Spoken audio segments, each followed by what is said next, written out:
구약성경 호세아서 11장 1절로 4절, 우리를 사랑하시는 하나님 아버지 하나님 주제입니다. 저와 여러분이 같이 교독합니다. 제가 먼저 읽습니다. 이스라엘이 어렸을 때 내가 사랑하여 내 아들을 애굽에서 불러냈거늘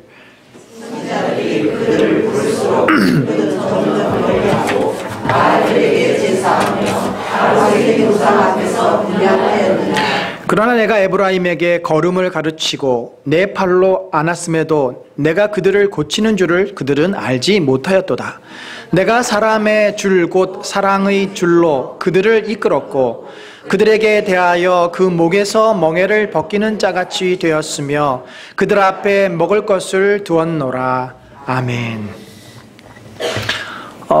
현대사회만큼 이 아버지의 그 위상이 자꾸 추락되는 그런 시대가 없는 것 같습니다.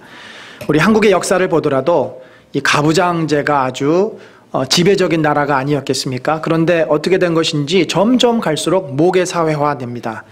대표적으로 우리가 알 수 있는 것은 결혼을 하면 그 신혼살림을 어디서 얻게 됩니까? 시댁 옆에서 신혼살림을 얻었다는 경우는 제가 거의 못 본 것 같습니다. 맞습니까? 대부분 친정 근처에 이제 신혼살림을 두거나 아니면 뭐 적당한 중간 지점에 두더라도 조금 더 친정 쪽으로 가까이 갈 수 있는데 집을 얻습니다. 훨씬 더 엄마의 영향, 어머니의 영향이 커지는 그런 시대에 살고 있습니다.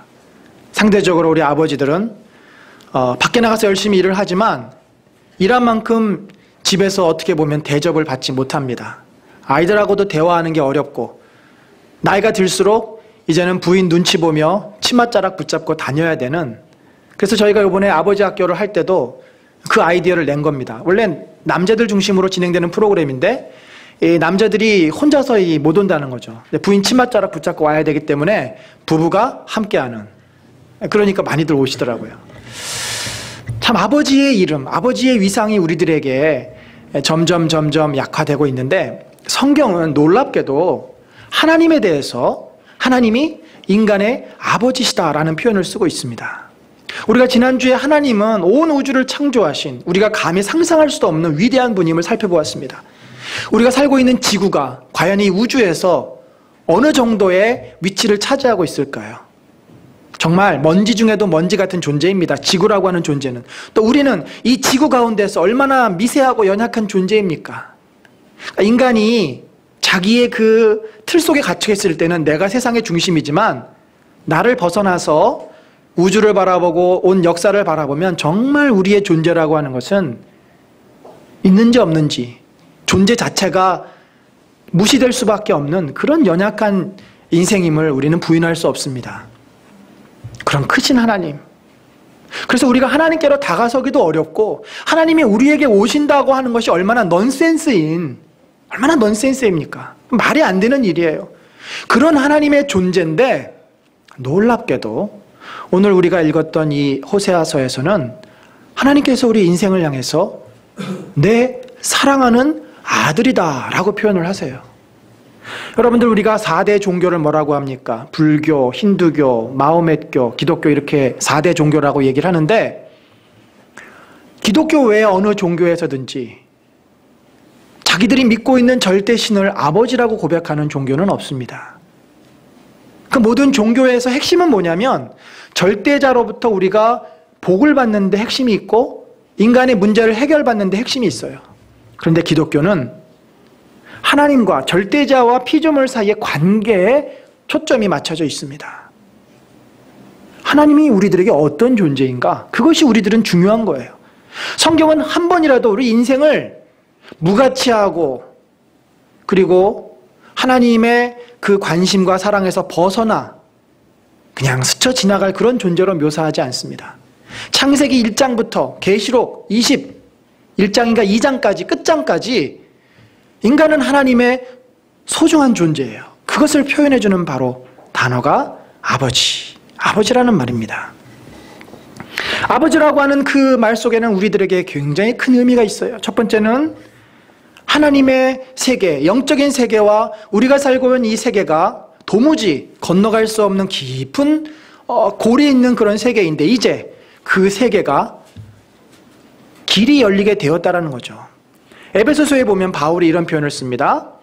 십자가로 이 둘을 한 몸으로 하나님과 화목하게 하려 하심이라. 이는 그로 말미암아, 그러니까 예수 그리스도로 말미암아 우리들이 한 성령 안에서, 우리 둘이라고 하는 것은 유대인과 이방이니까 모든 인간이 한 성령 안에서 신앙 고백으로 아버지께 나아감을 얻게 하려 함이라. 아버지께 나아감을 얻게 하려 함이라. 예수님이 자신을 뭐라고 소개했어요? 내가 곧 뭐요? 길이요 진리요 생명이니. 무슨 길입니까? 아버지께로 나아가는 길입니다.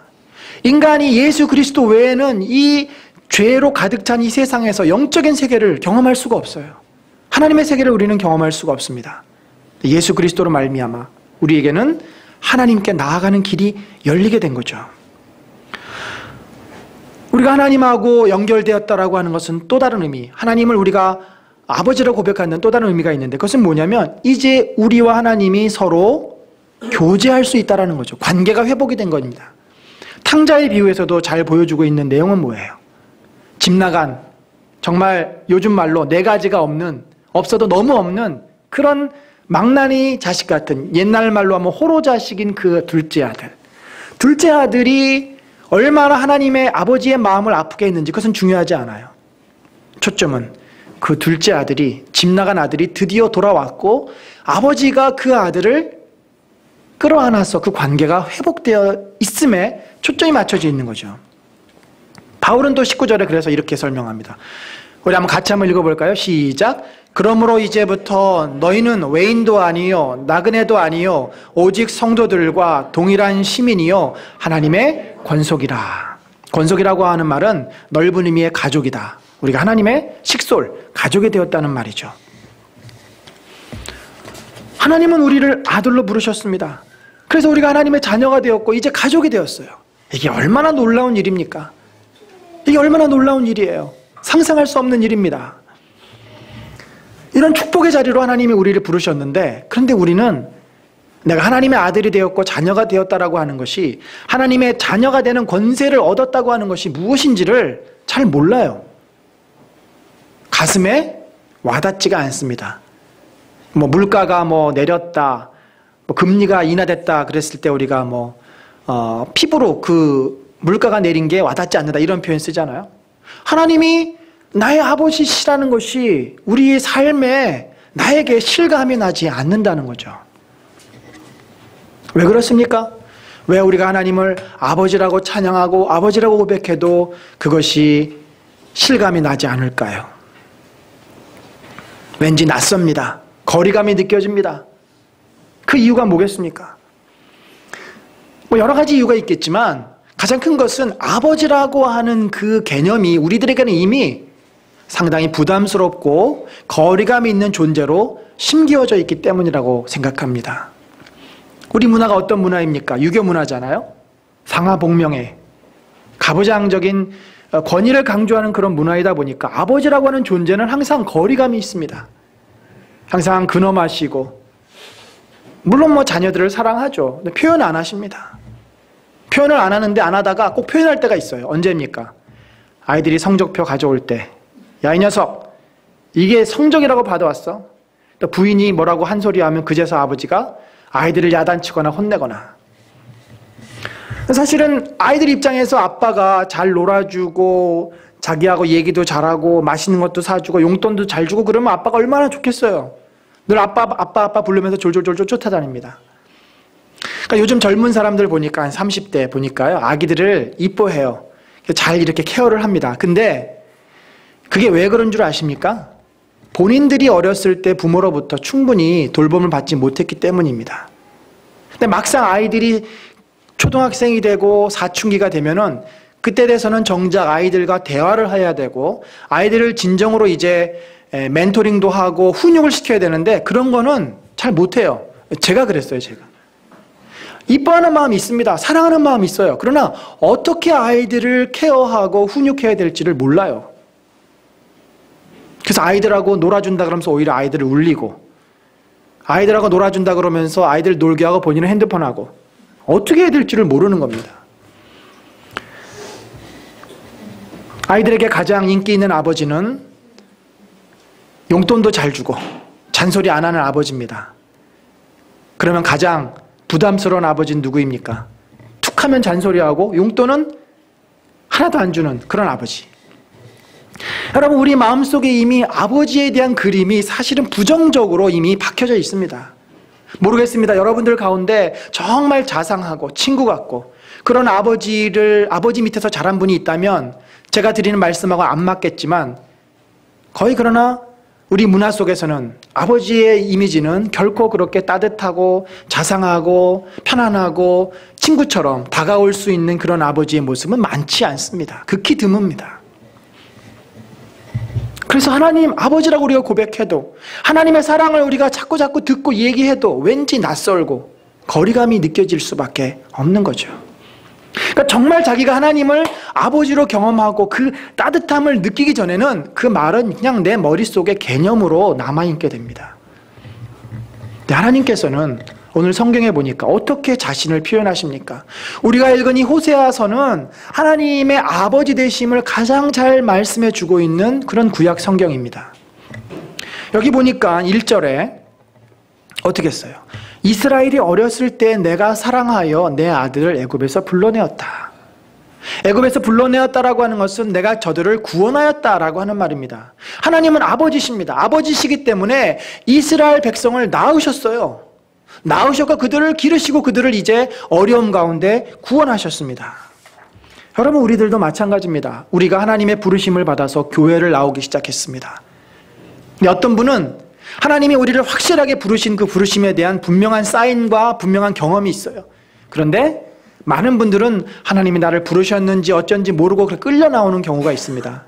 마누라의 이 잔소리에 못 이겨서 나오는 경우, 부모님의 등살에 못 이겨서 나오는 경우, 아니면 심심하니까 다양한 이유로 교회를 나옵니다. 그런데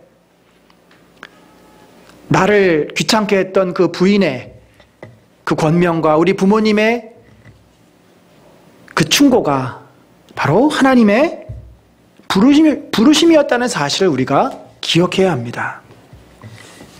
우리가 교회 나왔습니다. 그런데 어느 날 하나님이 아버지라는 소리를 듣습니다. 처음에는 어색하고 마음에 와닿지 않습니다. 하지만 듣다 보니 자꾸 듣고 정말 하나님이 나의 아버지이신가? 우리가 생각하다 보면 마음이 따뜻해집니다. 하나님이 아버지시구나. 아버지라는 말에 막연했던 하나님의 존재는 훨씬 더 나에게 가깝게 다가옵니다. 그것은 바로 영원히 유한한 나의 삶 속에 들어오는 순간입니다. 바울은 우리가 성령님을 내 마음속에 모셨기 때문에 하나님을 아버지라고 고백할 수 있다고 말을 합니다. 그렇습니다. 우리 모두는 하나님을 아버지라고 고백할 수 있는 그런 그 능력이 있는 사람들이에요. 왜요? 구원을 받았기 때문에. 우리가 하나님을 진심으로 아버지라고 고백할 때 비로소 하나님은 나에게 어떤 존재가 됩니까? 소중한 분이 됩니다. 하나님은 나하고 깊은 연결고리가 연결되기 시작합니다. 사랑하는 성도 여러분, 나에게 하나님은 어떤 모습으로 다가오고 계십니까? 하나님 하면 여러분에게 그분의 모습은 어떻게 그려지십니까? 성경은 하나님이 우리의 아버지라고 그렇게 말하고 있는데 여러분 스스로는 정말 하나님의 나의 아버지 되셨음을 느끼고 계십니까? 저는 우리 모두가 하나님의 아버지 되심을 고백하고 그 경험 속에서 하나님이 우리를 위해서 준비해 놓으신 놀라운 축복을 누리기를 간절히 축원합니다. 하나님의 아버지 되심을 호세아서에서는 계속 설명을 해주고 계세요. 어떻게 설명을 하고 있습니까? 아버지이기 때문에 당연히 자녀들에게 어떻게 관심도 보이시고 다가서시겠죠. 이스라엘 백성이 하나님의 크신 은혜 가운데 출애굽을 했습니다. 애굽에서 나왔습니다. 그리고 가나안 땅으로 들어갔어요. 그곳에서 정착을 합니다.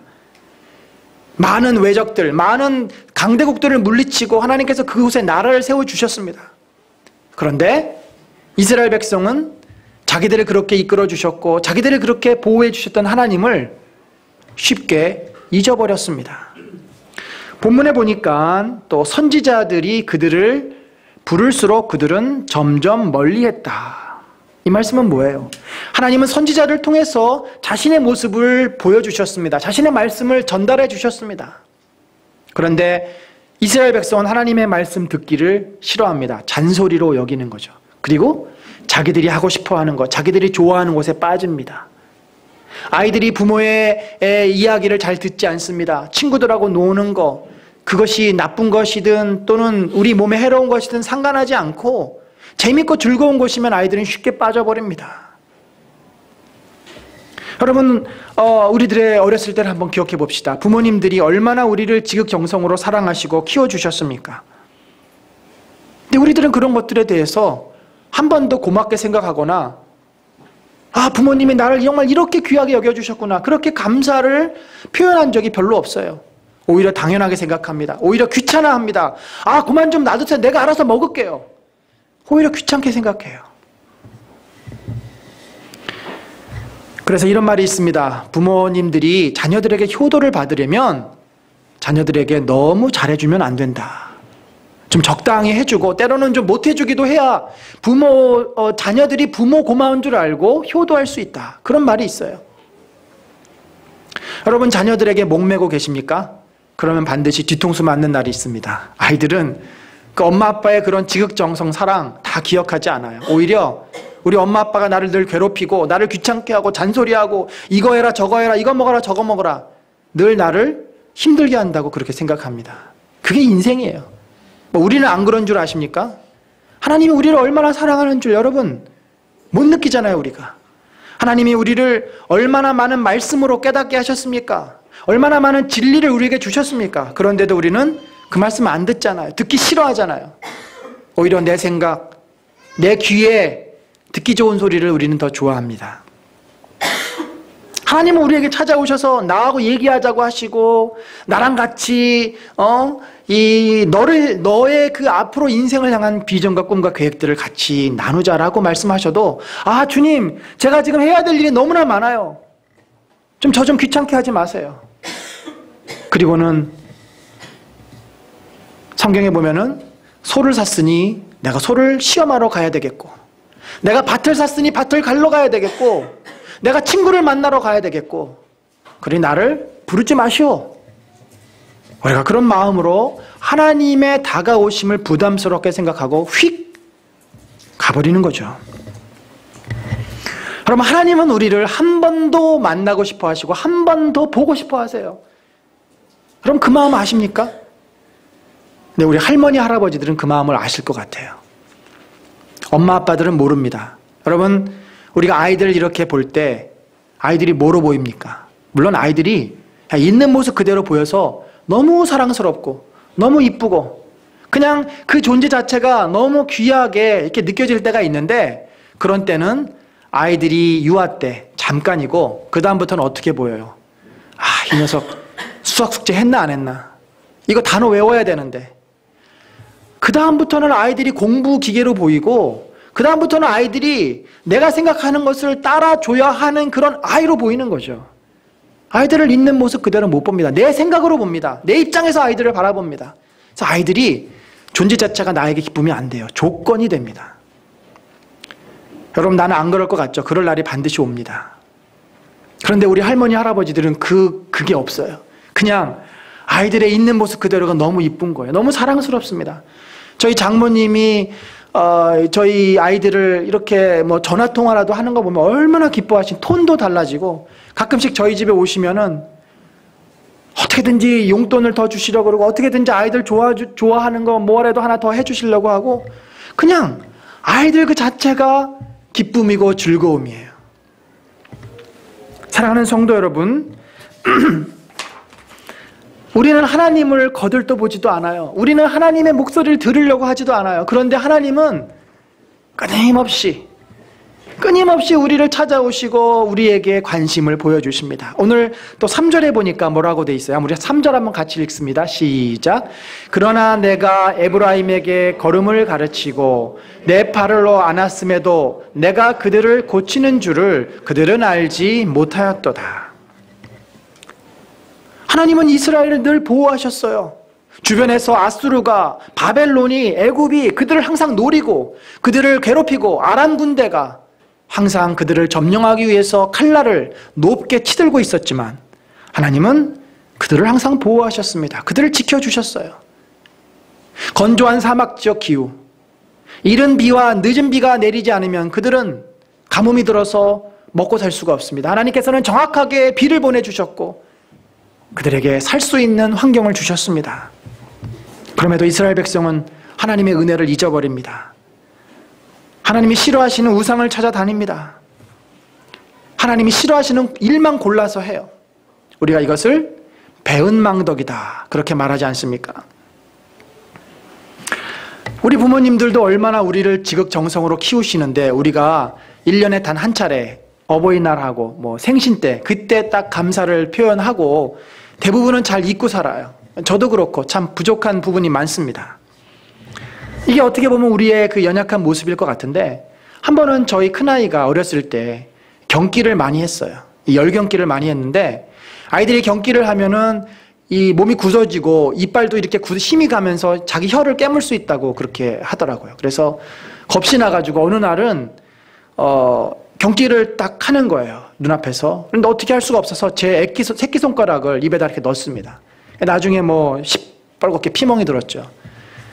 저희 아이가 그런 거 알지 모를지 모르겠어요. 알겠습니까? 하나님은 우리가 힘들 때 우리를 위로해 주셨고 우리가 어려울 때 우리도 모르지만 돕는 손길을 보내주셨어요. 여러분 그런데도 우리는 잘 모릅니다. 사실 이렇게 살고 있는 것이 내 힘으로 된 것이 아니에요. 그 사이사이에는 하나님의 끊임없는 은혜와 하나님의 보살핌과 하나님의 도우심이 있었습니다.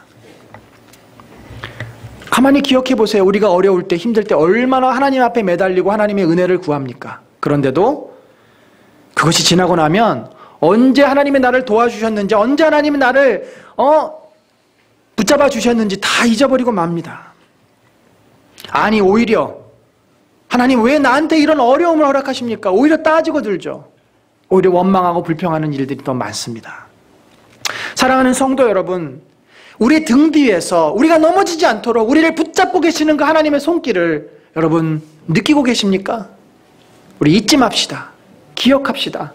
하나님은 늘 우리를 붙잡고 계시고 지켜보고 계시고 우리가 넘어질 것 같으면 달려오셔서 우리를 붙잡는 분이심을 기억하시길 바랍니다. 하나님은 또한 이스라엘을 젖먹이로 비유하십니다. 이 마지막 절에 보니까 내가 사람의 줄 곧 사랑의 줄로 그들을 이끌었다. 이 표현이 뭐냐면 이 줄을 가지고 아이를 등에 업은 그런 표현입니다.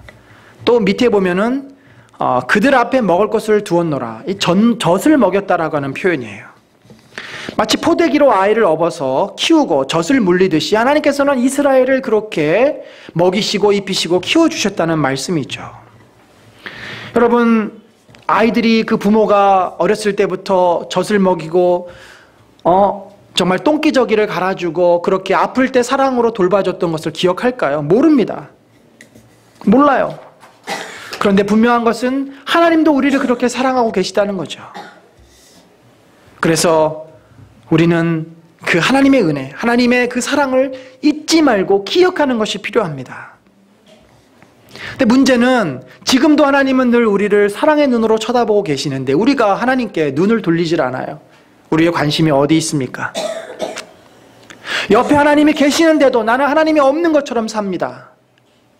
나 혼자 외로워하고 나 혼자 힘들어하고 나 혼자 고민하고 하나님께 내 삶을 말씀드리지도 않고 고백하지도 않고 하나님을 찾지도 않습니다. 왜 이렇게 우리는 하나님이 잘 안 보일까요? 왜 하나님께 내 관심이 가지 않습니까? 그것은 바로 내 인생의 우상이기 때문에 그렇습니다.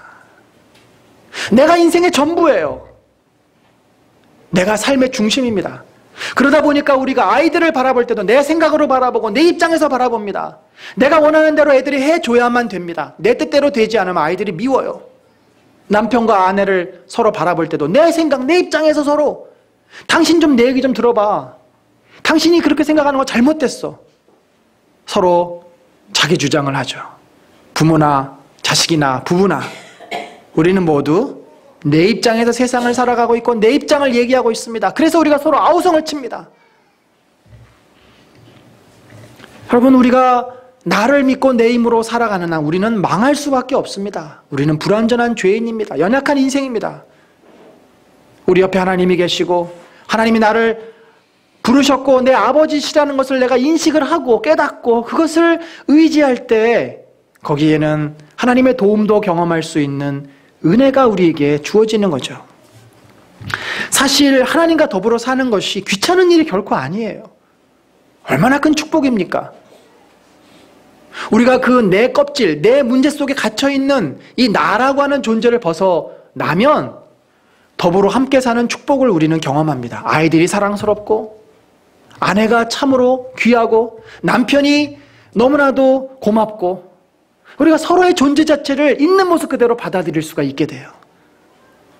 자꾸 조건이 들어가고 내 생각이 들어가면 상대를 조건으로 보는 거죠. 하나님은 우리를 그렇게 부르시지 않았습니다. 존 파이퍼라고 하는 목회자요 신학자는 이 하나님을 열망하라, Desiring God이라고 하는 책을 썼는데 그분이 거기서 그런 얘기를 합니다. 하나님은 우리가 하나님을 기뻐하도록 우리를 부르셨다. 우리 인생의 가장 큰 목적은 하나님을 즐거워하고 기뻐하는 것이다. 여러분, 하나님을 즐거워하고 기뻐한다는 것이 무슨 의미일까요?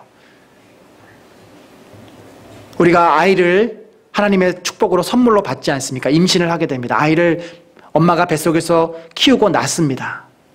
아이가 생명이 태어나면 얼마나 기뻐하고 주변에서 축하해 줍니까? 왜 그 생명이 우리에게 기쁨입니까? 이 아이가 나중에 돌잡이 때 청진기를 잡아서 의사가 될 것이기 때문에 요즘은 돌에 가보니까 어떻게 다들 이렇게 이쁘게 만들었는지 법관 그 방맹이, 연필 이런 것들을 아주 이쁘게 만들어가지고 딱 진열해 놨더라고요. 돈도 심지어 이렇게 딱 만들어 놓고. 아이들이 뭔가가 될 것을 기대하기 때문에 우리가 기쁩니까? 아닙니다. 아이가 그냥 그 자체가 이쁜 거죠. 그 자체가 사랑스러운 것입니다. 우리가 하나님을 만날 때 하나님이 어떤 존재이시든지 간에 우리가 그렇게 하나님을 만날 수 있는 거죠. 하나님은 우리를 있는 모습 그대로 받아주셨어요. 그냥 사랑하는 자녀로 부르셨습니다. 그럼 우리도 하나님을 내 아버지로 나를 받아주시고 나를 이해하시고 나를 품어주시고 내가 잘났던 못났던 내가 말씀을 순종하던 말씀을 순종하지 않던 언제든지 달려갈 수 있고 언제든지 의지할 수 있고 언제든지 찾을 수 있는 그 아버지의 힘을 우리가 알고 그렇게 주님 앞에 나올 때 얼마나 하나님이 우리를 기뻐하시겠습니까? 얼마나 우리가 하나님이 좋고 기쁩니까? 사랑하는 성도 여러분, 우리에게 필요한 것은 아까도 말씀드렸지만 관계고 교제입니다. 인생의 행복의 질은 성취감에서 결코 얻을 수 없어요. 한 가지를 성취하죠? 그러면 그 두 번째를 성취하지 않으면 불행합니다. 남자들이 계속 승진하고 올라가고 일해서 성공을 할 때 10가지를 다 해도 마지막 한 가지를 못하면 실패해요. 불행합니다. 끊임없이 우리에게 요구하는, 그래서 우리는 그것을 어떻게 보면은 만족할 수 없는, 끝까지 돌을 굴려 올려야만 하는 그런 저주받은 인생으로 생각할 수도 있습니다. 그렇지만 관계는 우리에게 그 자체로 만족과 행복을 줍니다. 하나님은 그래서 우리를 처음에 창조하실 때 관계적인 존재로 창조하셨어요. 일하는 존재로 창조하셨지만 그러나 일보다 관계가 우선입니다. 혼자 있는 것이 좋지 못해서 하와를 주셨어요. 아담과 하와. 또 아담과 하와는 하나님과 관계를 맺고 살도록 하셨습니다. 여러분, 우리가 그런 관계를 회복하면 그 안에 기쁨이 있고 감사가 있고 행복이 있습니다. 사랑하는 성도 여러분, 우리가 관계 맺는 일을 소중하게 여기십시다. 사랑하는 아내와 남편이 같이 마음을 나누고 시간을 내고 아이들과 함께하는 시간, 특별히 우리가 하나님의 자녀 아니겠습니까? 하나님과 만나는 시간을 소중하게 여기십시오. 여러분, 하루에 단 5분이라도 좋습니다. 잠깐 하나님 앞에 하나님을 찾는 시간. 하나님, 제가 오늘 또 하루를 시작합니다. 주님, 저와 동행하여 주시옵소서. 진정한 만남은 내 요구가 아닙니다. 그분을 그냥 뵙는 거죠. 느끼는 겁니다. 그래서 우리가 그것을 묵상기도다, 주님과 함께하는 시간, 여러분이 주님을 찾는 시간이 필요합니다. 얼마나 하나님을 아버지로 고백하고 있습니까? 여러분, 하나님으로부터 실제적인 돌봄과 보살핌을 경험하고 계십니까? 아니면 하나님은 아직도 나로부터 멀리 계신 정말 막연하고 막막한 분이십니까? 아닙니다.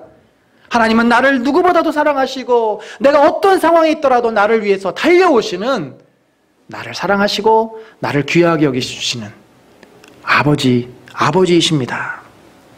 우리 한번 야고보서 이 말씀 같이 읽고 말씀을 정리합니다. 같이 읽습니다. 시작.